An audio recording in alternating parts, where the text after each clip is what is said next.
Joining us now, senior writer at Politico and co-author of the Playbook, Jake Sherman. 73% of those polled in this survey say foreign aid is a big driver of the deficit, which helps explain what you were saying before, Mark, which is like the State Department budget's being shredded and entitlements, which these people in this poll do not believe is a problem, aren't being touched. So it actually turns out that this budget is actually in tune, even if incorrectly, with what people think. What is going on in the Speaker's office behind the scenes? What do Republican leaders think of what's playing out with Devin Nunes?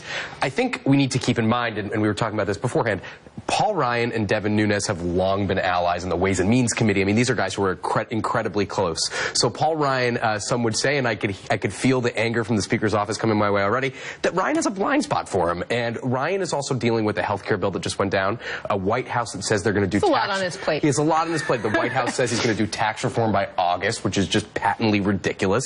He has a lot on his plate, and he would, I think if you put him on truth serum, he would say that he wishes that Devin Nunes kind of tightened the system up. The other thing that we need to remember is, for everybody who's watching on Wall Street and around the country who's yearning for tax reform, this budget will not lead to tax reform. This budget is a vehicle that will die, and that's extremely important. It just gives Democrats more ammo. He's going to need Democrats to pass a tax bill, to pass an infrastructure bill, to pass a Supreme Court justice. If Democrats have something to use against this president, they're going to do that. We've seen that today, specifically. We've seen that in the last couple of weeks. So I think Donald Trump, to the extent he listens to his advisors and he is persuadable, it would be a wise decision to stay off the Nordstrom and corporate bashing. Healthcare, really? What do we know? If you've watched the news, which we all have over the last couple of weeks, people back home have kind of caught flack over the healthcare issue. And Donald Trump has been all over the map on this, too. You know, a couple of weeks ago when the healthcare bill went down, he said, this has all been wonderful, now we're on our way.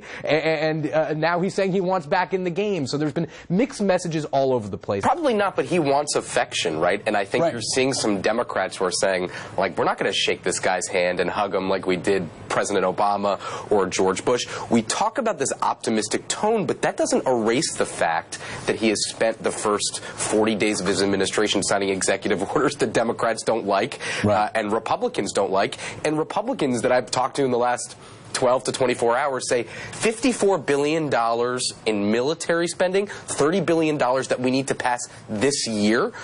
That's kind of what we've been fighting against for the last 6 years since we took the majority. No cuts to entitlement spending. This is completely an anathema to everything Republicans have worked on for the last decade. But the reality is quite simple, which is Democrats are not going to support this. Not one. So in the Senate, that makes a difference. Like you need 60. The legislative reality is not going to change no matter how much Trump rallies or so when he says